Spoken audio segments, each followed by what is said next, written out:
afternoon, everybody, and welcome back to people who've been here before, and welcome to people who are here for the first time. Lovely to see you all. Today we are looking at differentially reinforcing adaptive behaviour, and we have the speaker, Dr. William Davies, and he is Head of Applied Clinical Psychology for the APT, and myself, Amy George, Deputy Director here at the APT. So as it says, feel free to go into chat and say hi, and maybe just say where you are right now. And be sure to click everyone, not just panelists. That's on the little thing above where you type your messages. There's so many lovely messages in there, and we get quite a lot of them just to all panelists. So if you can pop them to everybody, that would be great. And just to reiterate again, there is the chat facility, which is at the bottom of the screen. And because there are so many of us, there are literally hundreds of us here today, this is your major way of interacting with the speaker and your colleagues. So when you click chat at the bottom, a little box appears that invites you to type something, and remember to press return so that it comes its way to us. You can chat whatever you want, wherever you want, and it is such a lovely environment down there, so pop on into chat and chat with everybody if you can, or if you fancy it, no pressure either way. So the speaker is Dr. William Davies. He is a consultant psychologist and Head of Applied Clinical Psychology at the APT, or the Association for Psychological Therapies. Post-qualification courses written by him have been studied by over 125,000 mental health professionals, meaning that his input has influenced interventions with literally millions of people. So over to you, Will. Okay, I was just enjoying listening to you talking there. I suddenly realised I haven't got my script in front of me. Oh no, don't worry, I could chat on, but it might not be better. No, you're okay. I've frantically now got my script, but okay. but I've lost my Zoom. So can you hear me all right? Yeah, we can hear you nicely. Great.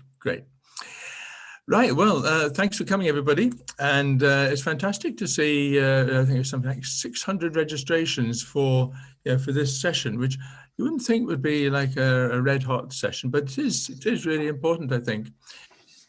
But it's a very short one today. So before we begin, I thought I would talk a little bit about higher order therapy, where all these sessions are taken from. So a little bit of background, which I've never felt able to previously. So the point about higher order therapy is it looks at the higher order factors that occur across therapies.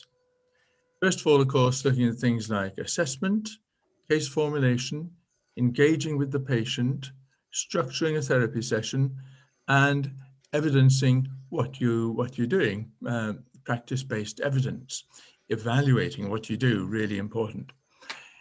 So all of those components, if you master all of those, then in a sense you've mastered a good, well, not a good proportion, but certainly a percentage of all the major therapies, DBT, CBT, ACT, and so on. It doesn't matter what therapy you're doing, all of those have to be component parts. So it's nice to get really good at those components, and then that's you've got those nailed. But the second thing is it's a bit like football, I think. Some people only know who are into football, only know about Chelsea or Manchester United or whatever football team it is. In Amy's case, it would be Arsenal. But some people know about football generally. They're not particularly interested in any specific team.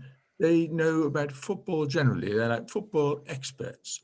They know the different managers and their backgrounds, and the different players and their backgrounds, and the tactics of football, and so on. They're really clued up on football generally. So in just the same way, some people know about DBT, say, some people know about ACT, and both of those are fantastic. Yeah, just like Chelsea and Manchester United, they're both really, really good.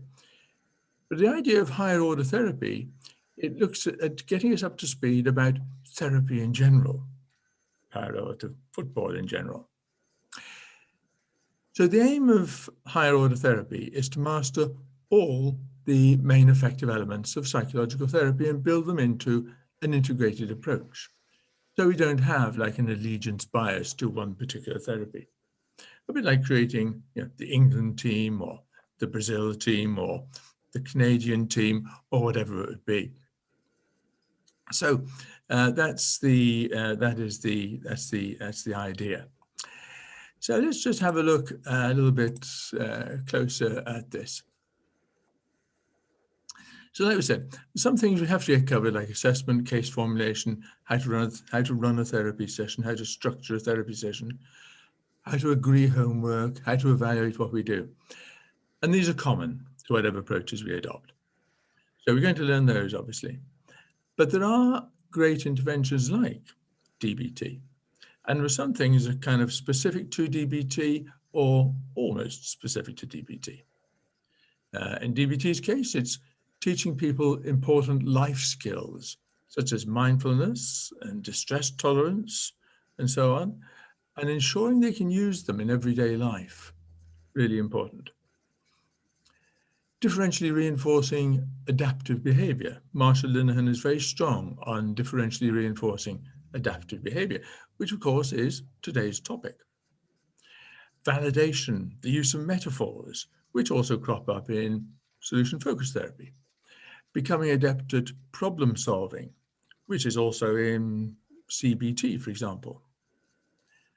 Balancing acceptance with change. Having peer support meetings, consultation meetings, or consults, Marshall Linehan calls them. And of course, those also would occur in any therapy you like, really. And all of those are great ideas, and we want to cover those in higher order therapy regardless. But from CBT, we would have looking at behavioral factors such as how you live your life, having a meaning to your life, doing what you're good at, having some fun, and so on. But hang on, those would be, they wouldn't be excluded from other therapies, would they? They would be not just part of CBT, they'd be part of everything. So they're part of higher order therapy.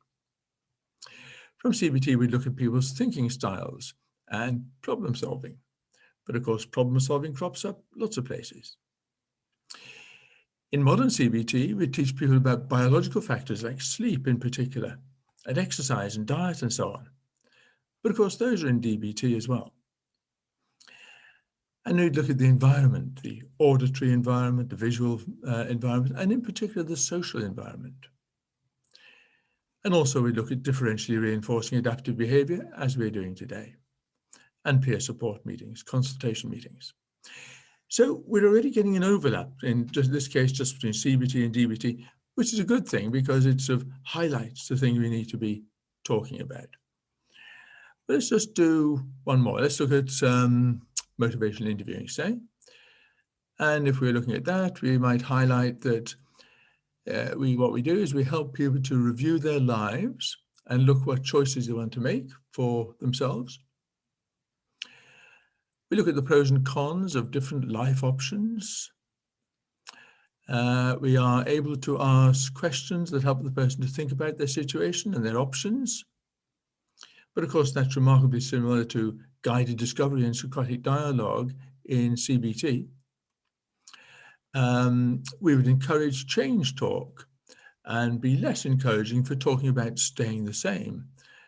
Sustained talk, as Miller and Rolnick call it, which of course is exactly like differentially reinforcing adaptive behavior, which is today's topic.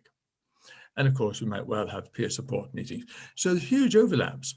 And what higher order therapy tries to do is to cover all the things that might be useful to a patient, because a patient comes to see us not particularly for ACT or DBT or CBT. They come because they are depressed or anxious or whatever it is. And they don't really, they want the best help. They don't want a particular therapy very often, unless they've heard of something particular on the radio or TV or whatever. So yeah, I've got another one from ACT, but we'll miss out on ACT for a bit. But you get the point that these things overlap. And what we're trying to do is to cover the things that crop up in all the best therapies. So yeah, of course, there's compassion-focused therapy, solution-focused therapy, and so on. And they're all wonderful. And it's what I love, of course. And the themes occur in 2 or more, and there's a finite number of concepts we need to learn. And I think that finite number isn't amazingly great, actually. I think it's around 30 or so. And that's what we've set off covering in these sessions. Okay, so that's about higher order therapy. So there we are. Are we doing okay, Ames? I have no idea what. I've just got my script in front of me. So, and I've got you actually. It's, Yeah, that's nice, isn't it? No, we're doing really well. What I'm going to do now is share my screen. People are a little worried that there are no slides, but can hear you oh, clearly. I, So, but no, it's just us two at the moment. But I am going to share the screen just to put a nice slide up for a second. okay. And then no, but we're doing well. Okay. And I've got one more thing to say. Is that all right? Yeah, no, the slide is just on higher order therapy, so you can go wild. Okay. Okay. Well, I was, I was going to say that today's topic is the differential reinforcement of adaptive behavior. In a couple of moments. Actually, in a minute, I'd like to see if we can have a poll in a minute. I'll see if I can get my Zoom back and have a poll. It's a short one, probably the shortest in the whole series by a long way. It's only about 10 minutes or something like that. So there's plenty of space for contributions and questions and forum. And you can talk about things which are off the topic if you want to. I think a lot of people come for the kind of get together, if you like, a bit like when people go to conferences. It's kind of nice just to talk to people. So do by all means chat whatever you want to. So let's have a look though, and let's have a look where differential reinforcement of adaptive behavior comes from. It features largely in DBT, like we said, and in motivational interviewing. Marshall Linehan and William Miller and Steve Rolnick, respectively. But it goes back much further than that. And of course, Marshall Linehan says straightforwardly that, as she puts it, she stole all the techniques from behavior therapy. That's why it's called dialectical behavior therapy. So it goes back to learning theory and B.F. Skinner. And B.F. Skinner was very keen that positive reinforcement is superior to punishment simply in its effectiveness. He was very keen that positive reinforcement is much better, just more effective than punishment in shaping behavior. What he said was that positive reinforcement results in lasting behavior modification, whereas punishment changes behavior only temporarily and has lots of detrimental side effects. It's fair to say, actually, that other people have said different things to that subsequently. But he was very positive. I always remember one story about Skinner, B.F. Skinner. He was a professor of psychology at Harvard, I think. And he had his office, and he actually quite liked, rather than people just striding into his office, he quite liked them to knock on the door, really. But if they didn't, he never liked to say, please knock on my door in future. And there's one guy that joined the department, and he'd just stride into Skinner's office every morning or every afternoon, whatever it would be, never knocking. And then after about 6 months, after he'd been there for about 6 months, he kind of accidentally or randomly just hit the door for some reason, which Skinner interpreted as a knock. So Skinner said, "Oh, thank you so much for knocking. I rather like a bit of notice of people coming in," or something like that. Not having said anything for 6 months while the chap had not knocked. As soon as he did, he kind of reinforced that, hopefully. Having said that, there's people like Azrin and numerous people, to be honest, who have looked at non-contingent reinforcement, just reinforcing people for on no particular basis at all, and indeed punishment. And there's lots of stuff that says a lot of these things work. Both non-contingent reinforcement, strangely enough, and punishment also work, it appears. But many of us just simply don't want to use punishment. Whether it works or not is not kind of relevant. We just don't want to use it. So that's why differential reinforcement of adaptive behavior is good for us. As you listen to the tapes, Amy is going to put on a tape in a bit. And as you listen, there are related concepts. I will cover these at the end if you like, because I've made a note of them at the end. Related concepts from learning theory are non-contingent reinforcement and punishment we just mentioned, functional analysis, negative reinforcement, and of course the general thing of behavior modification. Right. So as soon as I found my Zoom, we can run a poll. I think. Let's see if I can get my Zoom back again. Oh, there we are. Yeah, that was easier than I thought. You're still there, Ames? I'm still here, and I can see the poll if you want me to do it. Are you okay? Oh, look here. Well, I'd like to. First poll is, I don't think you can see it, but well, actually, you run it, Ames. You're much better at doing these things. You sure? Well, let's hope. I've not tried this before, so this will be quite exciting.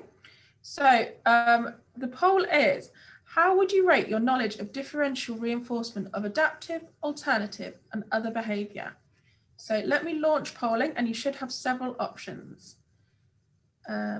So hopefully everybody can see their options. We've got, I've never heard of it before. I've heard of it, but don't really know what it means.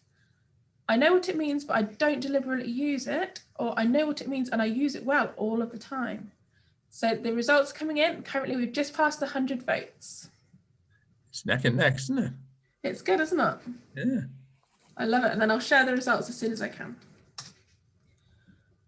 So we've just passed 200 votes, so they're still coming in. That's about it. Okay, I'm going to end polling. And the winner is, I've heard of it, but don't really know what it means. So this is a good session. Great. Share results. There we go. That's how they've all come in. So on that bombshell, shall I start the? Yeah, if you can. It's a bit all right, we'll give it a go anyway. Yeah, give it a go. But as always, we love questions. Will really likes the tricky ones. So pop your questions into chat and I can stop at any time to ask Will the questions, because it is only a short audio. So more questions, the better. We're still getting quite a few comments to just Will and I. So if you, above where you type your message, if you put to everybody, then everyone should be able to see it. And if we don't get to answer your question, often the people in the chat have fabulous ideas too. So the other thing that happens is with these difficult questions is that very often somebody else will answer them in chat, won't they? So, so it's lovely if everyone can see your answers. So I'm going to launch the audio, and then I will ask questions as and when they come in.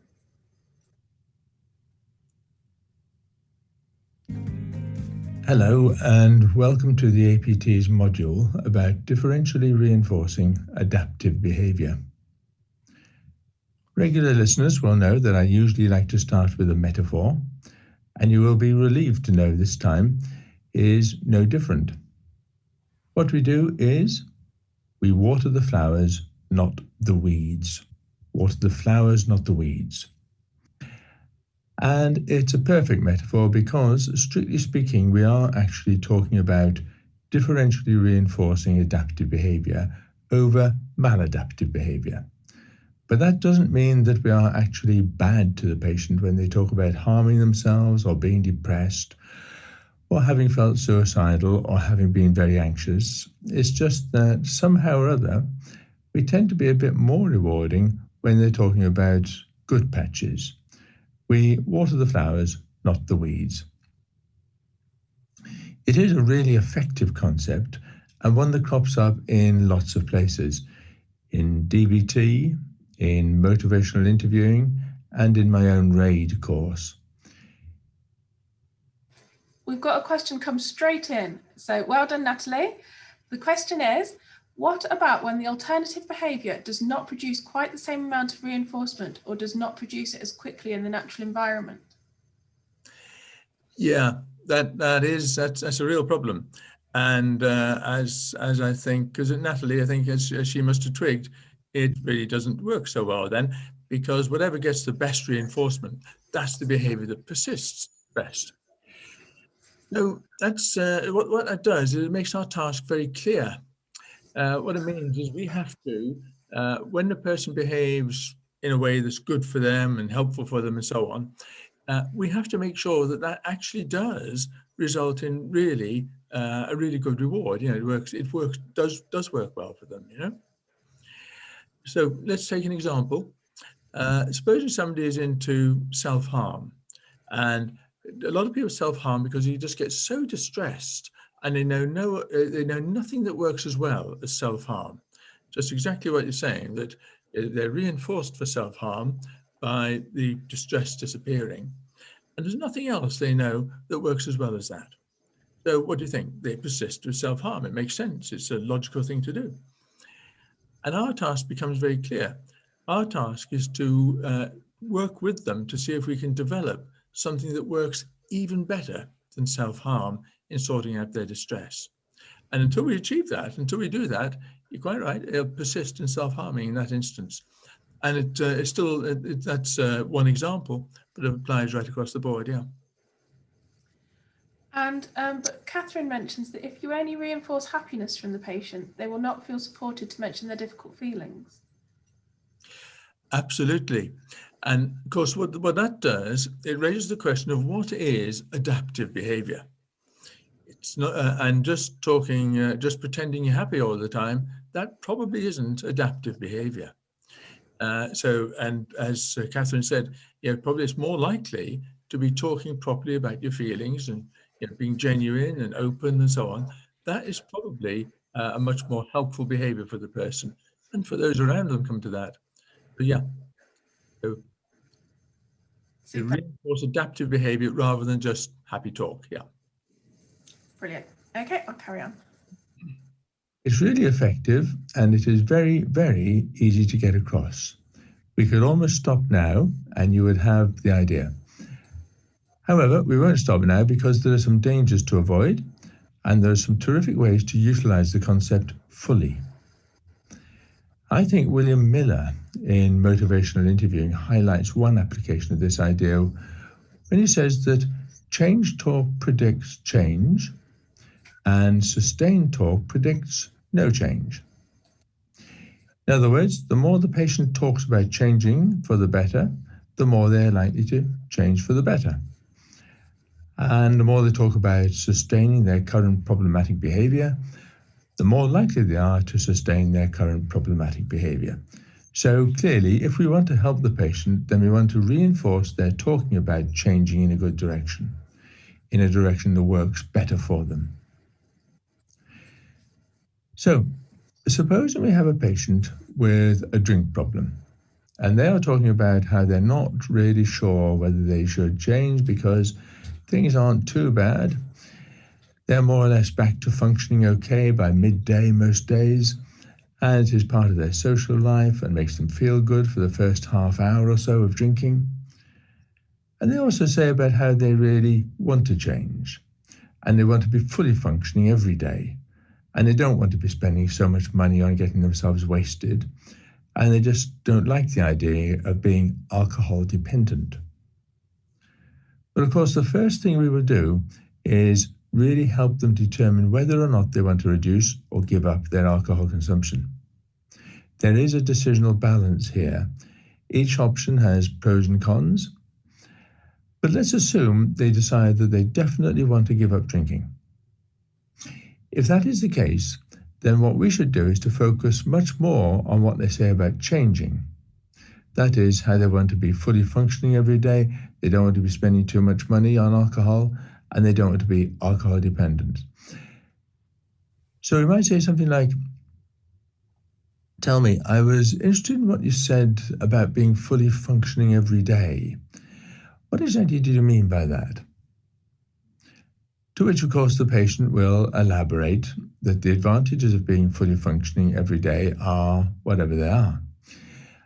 So by saying that, we are watering the flowers. We haven't criticized them for talking about the advantages of drinking, but we have encouraged them to talk more about the advantages of not drinking, the advantages of changing for the better. So it's a good, simple concept that is terrifically effective, but it does get slightly more sophisticated when you have, for example, a patient who comes in and is reviewing the previous week with you and says something like, "Last Tuesday was really dreadful. I could hardly get myself out of bed. And then when I did get out of bed, I just sat looking out the window most of the day, very lethargic, thoroughly miserable. My whole biology felt totally sluggish. Then Wednesday, on the other hand, was totally different. I felt good Wednesday and did a good day's work then. We could, of course, simply say, well, tell me more about Wednesday. But that feels a bit callous, doesn't it? A bit hard-hearted. And I think, as a general rule, that if something feels wrong to us, then it probably is wrong. On the other hand, it is important to water the flowers, not the weeds. So I suggest we say something like, I'm really sorry to hear that Tuesday, it sounds dreadful. But actually, I'm particularly interested in the Wednesday, because if we could get every day like that for you, it would be wonderful, wouldn't it? Okay, we've got a question from Z from Manchester. I have a patient who is a frequent flyer at the GP practice and hospital. He constantly wants to be referred to the mental health team for anxiety and palpitations. He refuses to find alternative ways to look at his issues, and practitioners have not found any clinical issues with him. Any advice to break this cycle and adapt his thought processes? Wow, that's tricky, isn't it? I'll be particularly interested to see what others say. Constantly wants to be referred to their health, anxiety, palpitations.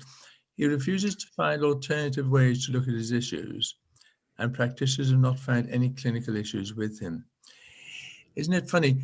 Do you know, we were talking about the higher order elements, and one, of course, is connecting with engaging with the patient, connecting and engaging with the patient.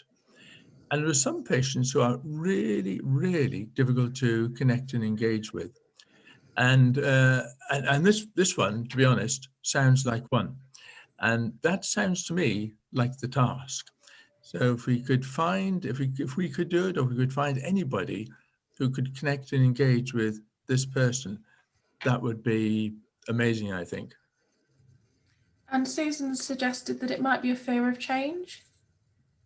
Well, indeed so, yes. But we need to latch in with him and engage with him, I think, before we can sort of talk about anything in a way. But it's sorry. Oh, I just think it's funny how common that is, actually, that the big problem sometimes is simply engaging with people. Yeah. Sure. Claire said that Decisional Balance is such a good tool. She works in substance misuse, and mixing it with motivational interviewing gets good results. Well, absolutely. And of course, it's a key part of motivational interviewing. Miller and Rolnick talk about that extremely well. Yeah. Decisional balance. And I think one of the reasons, just for anybody who doesn't know about decisional balance, it helps the person, it encourages the person to look at the pros and cons of, for example, changing their behavior, and the pros and cons of not changing their behavior. So it looks at it both ways around, the pros and cons of staying the same or changing. And it's very unusual, it's refreshing for the patient, because mostly they've had people tell them what to do. And then they come in to help, from, I can't remember who said this. Was it, did you say Claire? But whoever Claire, said, I think, yeah. Yeah, whoever said it's good. Claire then will help them look at it both ways, and that's really good. And of course, it's refreshing to be able to do that, and people can come to their own decisions as what they want to do, and that's very empowering. There's some gorgeous ideas for you, Z, in the chat as well. If you wanted to read down, people have got all sorts of nice ideas about what might be going on and what could help. So if I carry on with the audio for now, but it sounds like a lot of people have got some good ideas. Okay. Yeah, I think we may switch to this patient, actually. It's really good, isn't it? I know there's some brilliant ideas. So if anyone wants to look at the chat, they're pouring in. Okay, here we go. Can you tell me a little bit more about Wednesday and why you think it turned out that way? So we soften it up somewhat, and we're not just differentially reinforcing adaptive utterances, because the danger of that would be that the patient would stop telling us about their bad times, and we need to know as much information about the patient and their bad times as possible. Now, our reinforcing of the adaptive behavior means that we have to delve into just what the adaptive behavior was. What was the behavior that led to the end result of Wednesday being good? So if they reply with something like, well, I think in spite of Tuesday being so awful, I did actually make myself get some exercise on Tuesday, and I think that led to me sleeping better on Tuesday night, and I think I benefited from that on Wednesday. Then we'll have some important information that we can encourage the patient to act on. So we're doing a lot more than simply pointing the patient in the direction of telling us good news rather than bad news. Much more than that. We're delving into what it is that causes the good news and whether they can do that repeatedly. Miller also has a good take on when patients sound like they're whining, as he puts it. So supposing the patient says something like, I just had a terrible week. Everything's been absolutely dreadful. I really don't know how much longer I can go on like this. It doesn't feel straight away as though there's many flowers there to water. But Miller's take on it is that the patient is effectively saying, I really want to change, which is a great thing to say. After all, change talk predicts change. So our answer. I think before we get the answer, we're going to have a poll, Will. Yeah. Okay. Shall I see if I can run it? Do you let me see? Stop share results. I might be able to. Here we go. Would we like? Is the poll on focusing the conversation? I think there's two. There's that one and the next one. Okay. Right. So I hope you're all ready for another poll. How good would you rate yourself at focusing a therapeutic conversation by saying things like, I was interested in what you were saying about X 10 minutes ago. Can you please tell me more about that? Okay, so I'm going to launch polling and see what you all think. People are pretty good at this. Yep.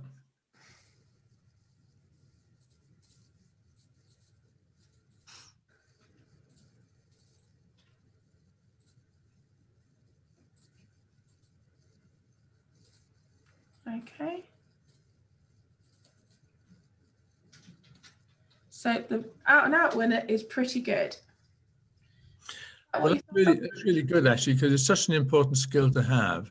And it's beautiful to watch. I used to share an office with somebody who is a real expert at doing that.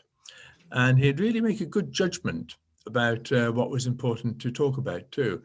And sometimes he'd say, I was thinking about it, and I think what you were talking about last week, about whatever it would be, I think that's really important. I think we should talk about that a bit more.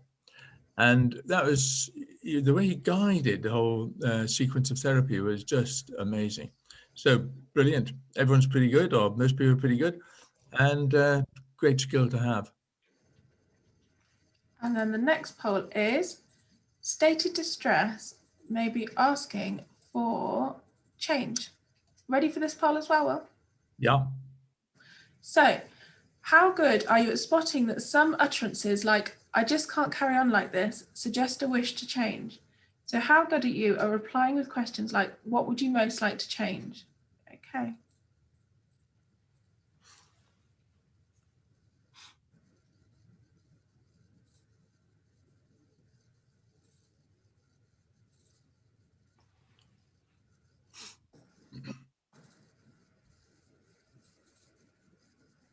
Still coming in. Yeah, it's another really important one, isn't it? Because when patients say this, it does sound as though they're just kind of very depressed. Say things like, I can't carry on like this. It doesn't sound like they're asking to change. But people are actually probably okay at doing that sometimes. Pretty good. Okay, so now we've got a lovely long question and it's gone right. Okay. So is it important to distinguish between short-term reinforcers of negative behaviour, for example, an aggressive outburst that lets someone release anger and they feel pleased that someone didn't get away with something, and long-term reinforcers of adaptive behaviour, for example, not having an aggressive outburst actually allowed you to get what you wanted from that person by addressing it calmly? Beautiful question, nicely phrased, nice example, and of course it implies the the answer that works best for the patient is if you can get them to see the long-term advantages of changing their behavior along the way described.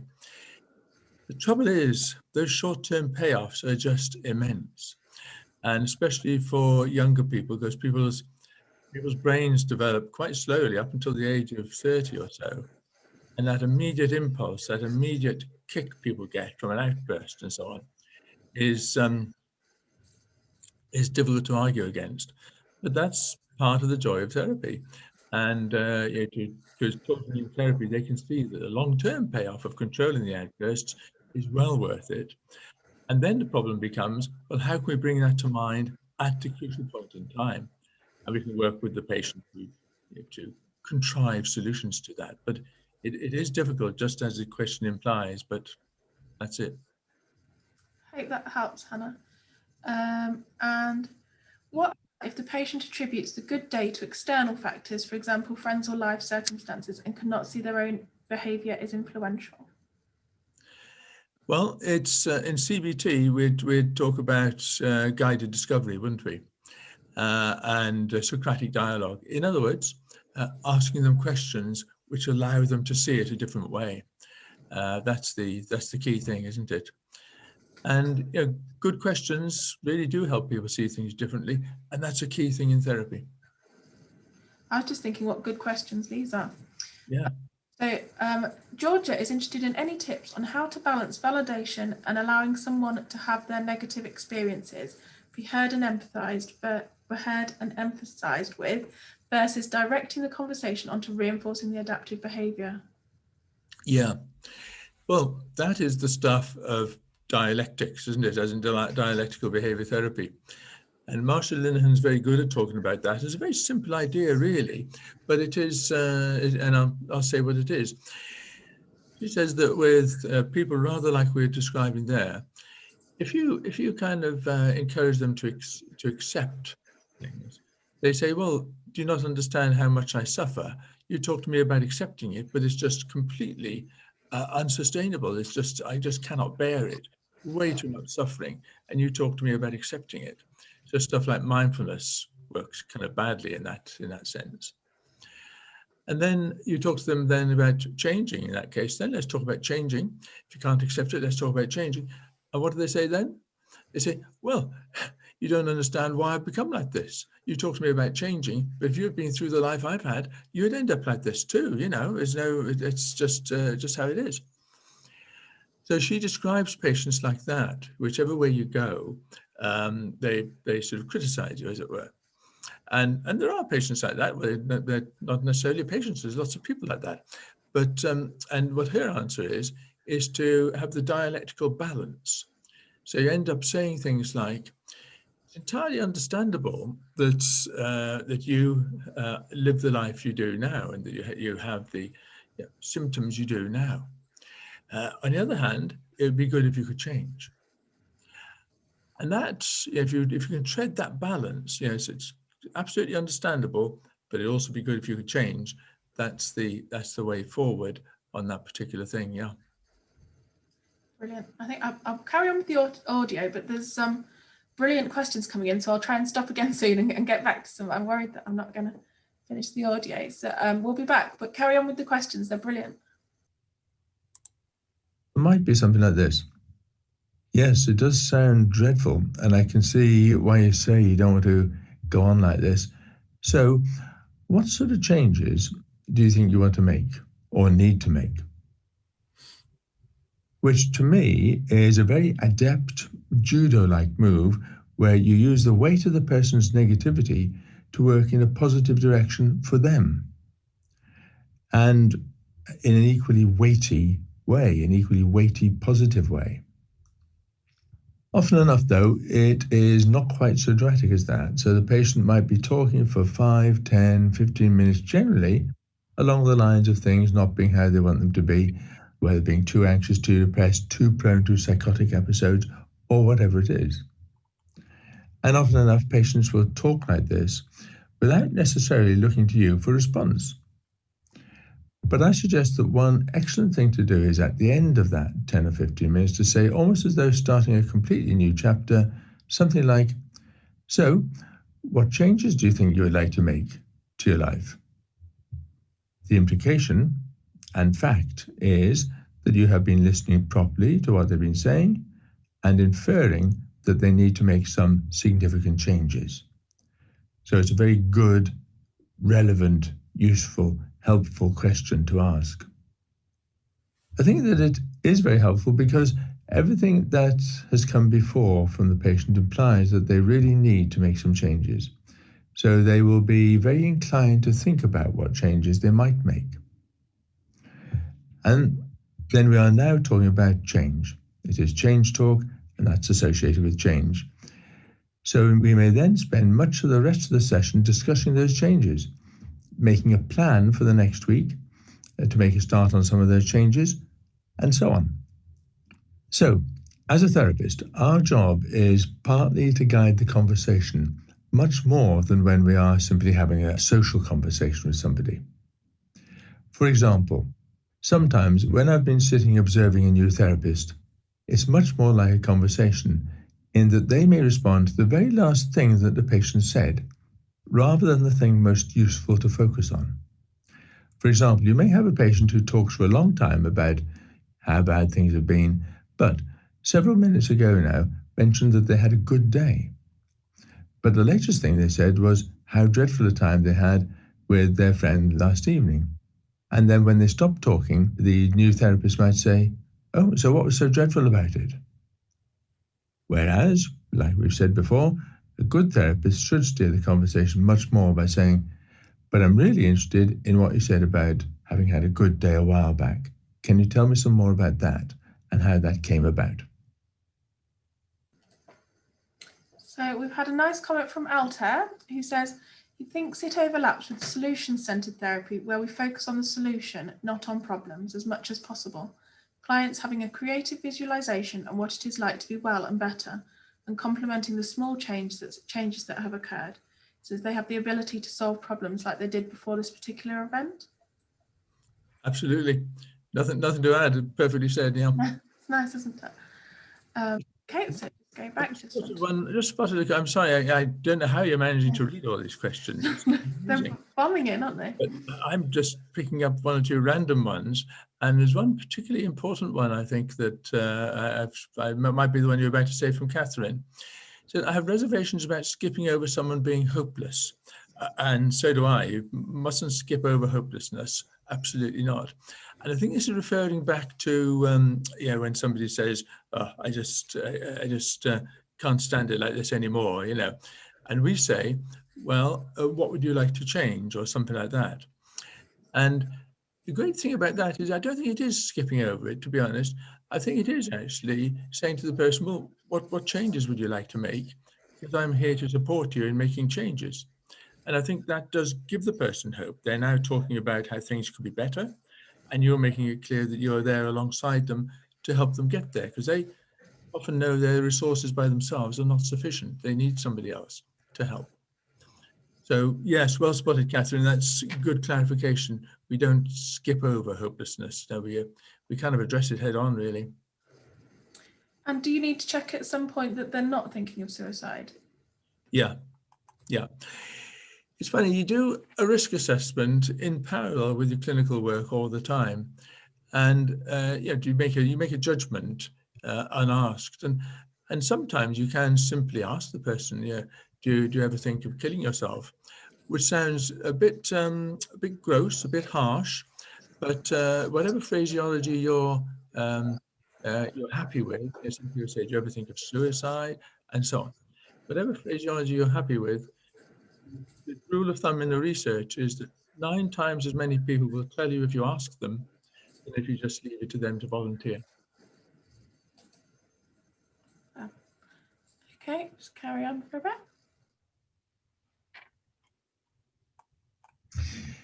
Just one more thing, and that's about how we respond to the weeds. Let's go back to the case of somebody who comes in and says that Tuesday was terrible, but Wednesday was great. The case we looked at a couple of minutes ago. Supposing that person comes in and says, "Tuesday was terrible, I cut myself a lot badly." In fact, I really wouldn't have cared what had happened to me, but Wednesday was okay. What would we say then? Would we still say, well, I'm sorry to hear that, but let's talk about Wednesday? It sort of sounds like we should pay more attention to Tuesday, doesn't it? Because that was a life-threatening situation. And what DBT suggests is that we conduct a chain analysis. A chain analysis is where we examine the chain of events that led up to that particularly maladaptive event, cutting themselves. And a chain analysis is important, it is productive. It often comes out with some very good results and things to act on. But it isn't particularly rewarding to do, it's a bit tedious. So it strikes a very good balance between taking proper notice of such a significant event, but at the same time not reinforcing it. And then, of course, we can go on to talk about Wednesday and why it was that Wednesday turned out to be so good. So we've done two good things, good insights from discussing Tuesday and good insights from Wednesday as well. So there we are. The concept of watering the flowers and not the weeds is a very good, clear one. But there are some potholes to avoid, and there are some ways of utilizing it extra well. I particularly like it because it is so simple and it has such obvious benefits. In my mind, I can't help but think that leading a rewarding life can't be incredibly complicated.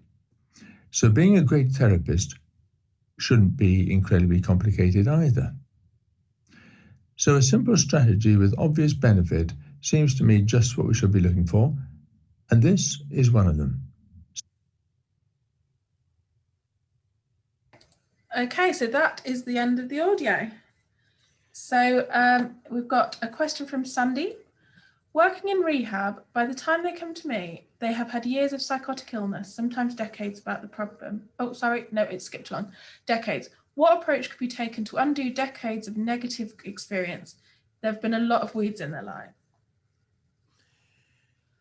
Yeah, I think metaphors are very good, aren't they? And one of the metaphors I like is that living life is like driving a car. And it's good to look in the rearview mirror occasionally.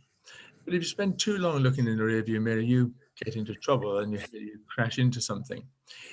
And living life's a bit like that, isn't it? You know, if you spend too long looking at the past, and the past has been terrible, then there isn't actually anything you can do about it. You can't undo that.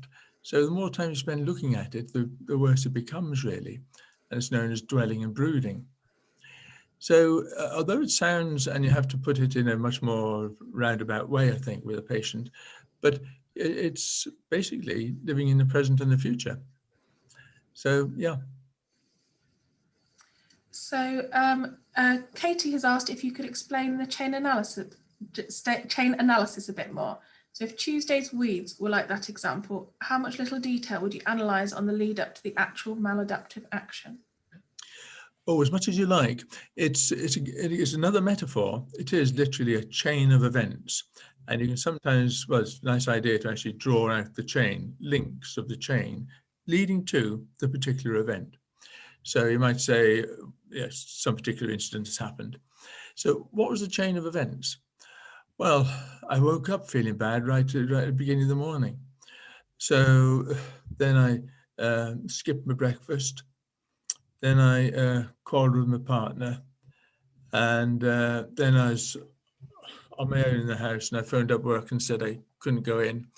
And so on. So it's always a chain of events that led up to whatever bad thing happened.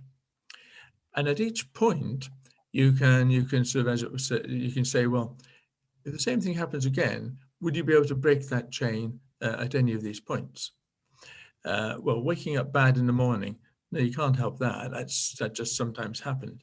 So you skipped your breakfast. Does that work well for you or badly? Well, badly normally. Well, okay, we might be able to do something different there. And then you had an argument with your partner. Are you know, what about that? Is that possible to change in the future? No, not really. That's fixed. We argue a lot. And then you decided not to go into work. How about that? oh, that's a really bad strategy. It always works badly for me when I don't go into work. Oh, well, that's another one where we could have changed things, and so on. So some of them are actual actions. Some of them are the way you think about things, and you can, some of the links are changing the way you think about things. But to write down the chain of events that leads up to something happening is absolutely fascinating. And I suggest you try it on yourself first. When you find you've done something you wish you hadn't have done, have an analysis of it. There's your point, and there'll be a series of links before that. Analyze those links and see what you might do differently next time. And Alice has asked, would you explore early experiences, or should it be more present-based? Oh, what a good question. I mean, logically, you might say, well, if you can't do anything about the past, let's move on and so on. But in fact, there's lots of reasons why it is a nice idea to talk about past experiences. One of them is so we get insight, and so the person knows, we understand where they're coming from, literally where they're coming from. But the other is that when people have been through traumatic experiences in the past, they'll almost inevitably think about those experiences and have very traumatic type feelings and memories again. So if we can be with them and somehow make it kind of a better experience and teach them how to stop thinking about things when it's getting too much for them and so on, that can be a very helpful thing, because it really is unfortunate when you're thinking about terribly traumatic things in the past. And if no one will teach you how to do that, if you like. Okay, so I think that is the end of today's session. But as always, Will and I will be here at the end of the session to look at your chats. And if you would like any more information on APT's higher order therapy, you just need to go to www.aptonlinetraining.com. But this event is completely free of charge as part of our response to COVID-19 and its variants. So thank you so much for attending it, and feel free to invite others to future events. We love seeing you all. We're not sure how many free sessions of HOT we will be hosting. It depends on a couple of things: how long COVID lasts and how much interest there is. But also, the exciting new development over the last few weeks is that a certificate of attendance will be emailed to you by the end of the week. So that will be winging its way to your email box by Friday. So if it's not come by Friday, it'll be worth checking your junk. So is there anything else that you'd like to say, Will? No, that's fantastic. Except thank everyone for their contributions. Amazing questions and contributions this week. And I think people sort of reacted to the fact it's a short presentation. So, make it a nice long one. Thank you very much. And to thank you, Amy. It's amazing. I don't know how you do that, to balance all these things that are differently going on everywhere. So thank you. It's amazing. Well, it's been brilliant to see all the questions, and I love people answering other people's questions as well. Yes. Wow. Okay. But no, it's been fab to see you all, and see you next week, I hope. Bye.